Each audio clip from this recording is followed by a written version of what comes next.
അഫാന്റെ നിലവിലെ അവസ്ഥ കോമയിലേക്ക് തള്ളിവിടുന്നു എന്നാണ് വ്യക്തമാകുന്നത്. സെൻട്രൽ ജയിലിൽ ആത്മഹത്യക്ക് ശ്രമിച്ച വെഞ്ഞാറമൂട് കൂട്ടക്കൊലക്കേസ് പ്രതി അഫാന്റെ നില അതീവ ഗുരുതരമായി തുടരുന്നു. ജീവൻ തിരിച്ചു കിട്ടിയാലും അഫാൻ കോമ സ്റ്റേജിലേക്ക് പോകാനുള്ള സാധ്യതയാണ് കൂടുതലെന്ന് മെഡിക്കൽ കോളേജ് അധികൃതർ അറിയിച്ചു. നിലവിൽ വെന്റിലേറ്ററിലാണ് അഫാൻ. ഇന്നലെ ഡോക്ടർമാർ അഫാന്റെ പേര് വിളിച്ചപ്പോൾ കണ്ണുകൾ നേരിയ രീതിയിൽ അനക്കിയതായി അധികൃതർ പറയുന്നു. ചെറുതായി തിരിച്ചറിയുന്ന ലക്ഷണമാണ് ഇത്. എന്നാലും പൂർണ്ണമായി ജീവിതത്തിലേക്ക് മടങ്ങി വരുമെന്ന് പറയാനും കഴിയില്ല. ഞായറാഴ്ച രാവിലെ 11:30 മണിയോടുകൂടിയാണ് ടോയ്ലറ്റിൽ മുണ്ടുപയോഗിച്ച് തൂങ്ങി മരിക്കാൻ ശ്രമിച്ചത്. തലച്ചോറിലേക്കുള്ള രക്തയോട്ടം വളരെയധികം നിലച്ചിട്ടുമുണ്ട്.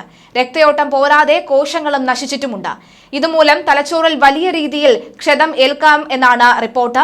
കൃത്യമായ ഇടവേളകളിൽ MRI സ്കാനുകൾ എടുത്ത് പരിശോധിച്ചാൽ മാത്രമേ എത്രമാത്രം ക്ഷതം തലച്ചോറിൽ സംഭവിച്ചു എന്ന് അറിയാൻ സാധിക്കുകയുള്ളൂ. ഇതിന്റെ അടിസ്ഥാനത്തിലാണ് തുടർ ചികിത്സ. മരുന്നിനോട് നേരിയ പ്രതികരണമാണ് ശരീരം കാണിക്കുന്നത്. നിലവിൽ അഫാന്റെ തിരിച്ചുവരവിനെ പറ്റി ഉറപ്പിച്ച് ഒന്നും തന്നെ പറയാൻ സാധിക്കില്ല എന്നാണ് ഡോക്ടർമാരുടെ വിശദീകരണം. അഫാന്റെ ശരീരത്തിന്റെ ഭാരം കാരണം തൂങ്ങിയപ്പോൾ തന്നെ നല്ല രീതിയിൽ കഴുത്തിലെ കെട്ട് മുറുകിയിരുന്നു എന്നാണ് നിഗമനം. പൂജപ്പുര സെൻട്രൽ ജയിലിലെ അതിതീവ്ര സുരക്ഷയുള്ള UTB ബ്ലോക്കിലാണ് ഇപ്പോൾ അഫാൻ കഴിഞ്ഞിരുന്നത്.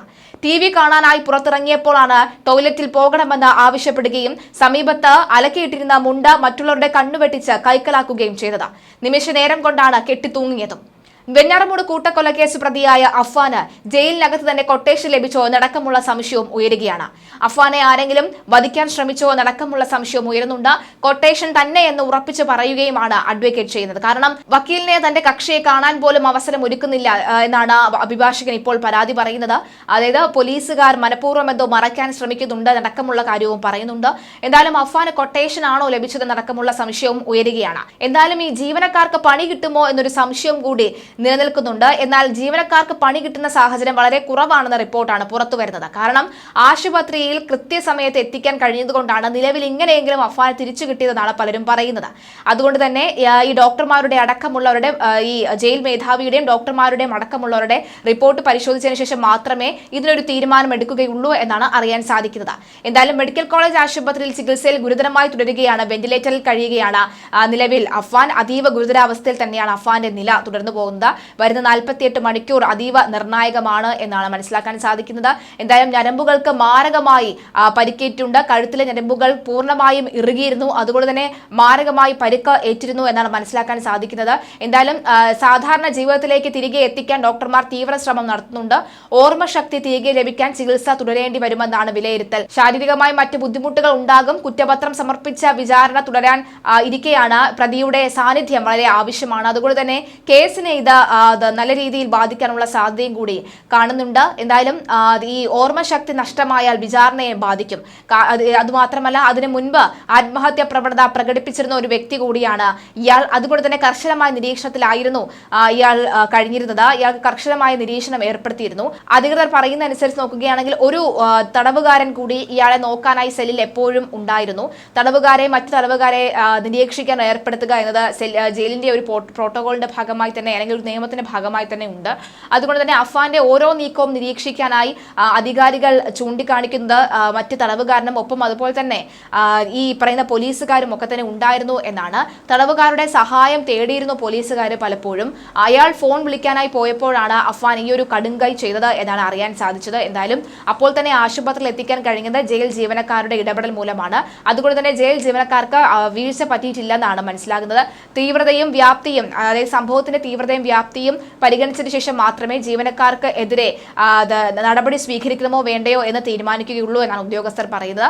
സംഭവം ശ്രദ്ധയിൽപ്പെട്ടത് എങ്കിലും ജീവനക്കാർക്ക് കടുത്ത വീഴ്ച സംഭവിച്ചതായി പരിഗണിക്കും എന്നാണ് മനസ്സിലാകുന്നത്. എന്തായാലും ഡോക്ടർമാരുടെ കൂടി റിപ്പോർട്ട് വന്നതിന് ശേഷം മാത്രമേ ഈ തീരുമാനം എടുക്കുകയുള്ളൂ.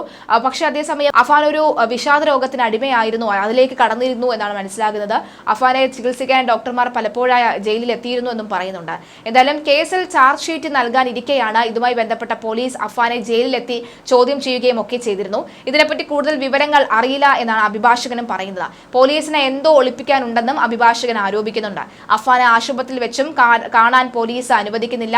അതീവ സുരക്ഷയുള്ള ജയിലിൽ അഫാൻ മുണ്ടിൽ തൂങ്ങി മരിക്കാൻ ശ്രമിക്കുന്നത് എങ്ങനെയാണ് എന്നും ചോദിക്കുന്നുണ്ട്. ബന്ധുക്കൾ ആരും തന്നെ അഫാനെ സഹായിക്കുന്നില്ല. അങ്ങനെ ഉണ്ടായിരുന്നുവെങ്കിൽ ഇത്രയും പ്രശ്നം ഉണ്ടാവില്ല. അല്ലെങ്കിൽ തന്നെ സ്വന്തം വീട്ടിലെ 5ഓളം പേരെ കൊന്ന, അതും മൃഗീയമായി കൊന്ന അഫാന് വേണ്ടി ഏത് വീട്ടുകാരാണ് ഇനി വരിക എന്ന ചോദ്യവും കൂടി ഉയരുന്നുണ്ട്. എന്തായാലും വക്കീലല്ലാതെ ആരും തന്നെ അഫാനെ സന്ദർശിക്കാനായി എത്തുന്നുമില്ല. ജയിലിലായ ശേഷം 2 തവണ അഭിഭാഷകൻ അഫാനെ സന്ദർശിച്ചിരുന്നു. 1 മാസം മുമ്പായിരുന്നു അഫാനെ കണ്ടത്. അന്ന് വിശദമായി അഫാനുമായി സംസാരിച്ചിരുന്നു. ഈ സമയം ജാമ്യത്തിനായി അപേക്ഷിക്കണമെന്ന ആവശ്യം അഫാൻ പറഞ്ഞിരുന്നു. സമയം കഴിഞ്ഞതായി ജയിൽ ഉദ്യോഗസ്ഥർ അറിയിച്ചിട്ടും അഫാൻ ഏറെ നേരം നിർത്താതെ സംസാരിച്ചു. എന്നാൽ കേസിൽ ജാമ്യം കിട്ടുന്നത് അസാധ്യമായ ഒന്നായിരുന്നാൽ തന്നെ ജാമ്യത്തിന് അപേക്ഷിക്കല്ല എന്നാണ് അഭിഭാഷകൻ പറഞ്ഞത്. ജയിലിൽ അഫാൻ നിരീക്ഷിക്കാൻ ഒരു ജയിൽ പുള്ളിയുമുണ്ട്. ഇയാൾ സെല്ലിൽ നിന്നും മാറിയപ്പോഴാണ് ഇയാൾ ഇതൊക്കെ തന്നെ ചെയ്തത്. തിരുവനന്തപുരം മെഡിക്കൽ കോളേജ് ആശുപത്രിയിൽ പ്രവേശിപ്പിച്ച അഫാനെ വെന്റിലേറ്ററിൽ സഹായത്തോടു കൂടിയാണ് ജീവൻ നിലനിർത്തുന്നത്. ഡോക്ടർമാർ അനുവദിച്ചാൽ മാത്രമേ പോലീസ് ഉദ്യോഗസ്ഥർക്ക് കയറി ഇവരെ ചോദ്യം ചെയ്യാനായി സാധിക്കുകയുള്ളൂ എന്നാണ് മനസ്സിലാകുന്നത്. ഉണക്കാനിട്ടിരുന്ന മുണ്ട് ഉപയോഗിച്ചായിരുന്നു ആത്മഹത്യയ്ക്ക് ശ്രമിച്ചത്. വാതിൽ തുറക്കാൻ വൈകിയതിനെ തുടർന്ന് ജയിൽ വാർഡൻ ശുചിമുറിയുടെ വാതിൽ ചവിട്ടി പൊളിക്കുകയായിരുന്നു. അഫാനെ തൂങ്ങി മരിക്കാൻ ശ്രമിച്ച നിലയിൽ കണ്ടെത്തിയതോടുകൂടി വാർഡൻ ഉടൻ തന്നെ ജയിൽ അധികൃതരെ വിവരം അറിയിക്കുകയായിരുന്നു.